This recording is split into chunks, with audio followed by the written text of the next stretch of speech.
Bismillahirrahmanirrahim. Babul i'robi ari eta bab bade mertelakeun i'rob.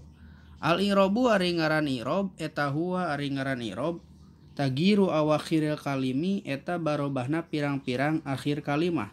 Likhtilafil awamili karena beda-bedana amil anu marentah ada khilati anu asup itu awamil alaiha kana eta i'rob. Labdon barobah nama dina lapadna au takdiron atawa barobah dina kira-kirana.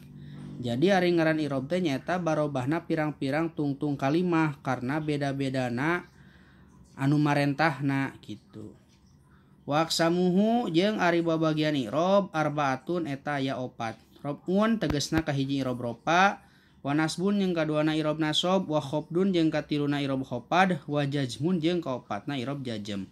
Balil asma'i tah eta tetep pikeun kalimah isim min zalika tina itu i'rob anu opat ar-robu nyaeta tegasna kahiji ropa wa nasbu jeung kaduana nasab wal khofdu jeung katiluna khopad wala jazma jeung tara jazm piha dina itu kalimah isim.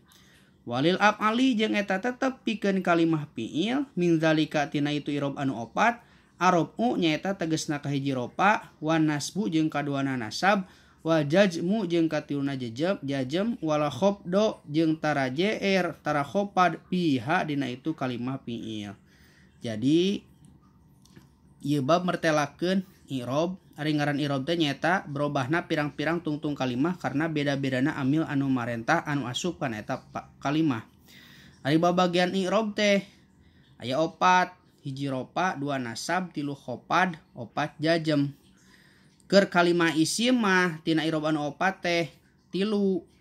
Kalimah isim sok di i'roban ku tilu i'rob. Nu kahiji nyaeta i'rob ropa, nu kaduana i'rob nasab jeung nu katiluna i'rob khopad. Kalimah isim tara narima i'rob jazm.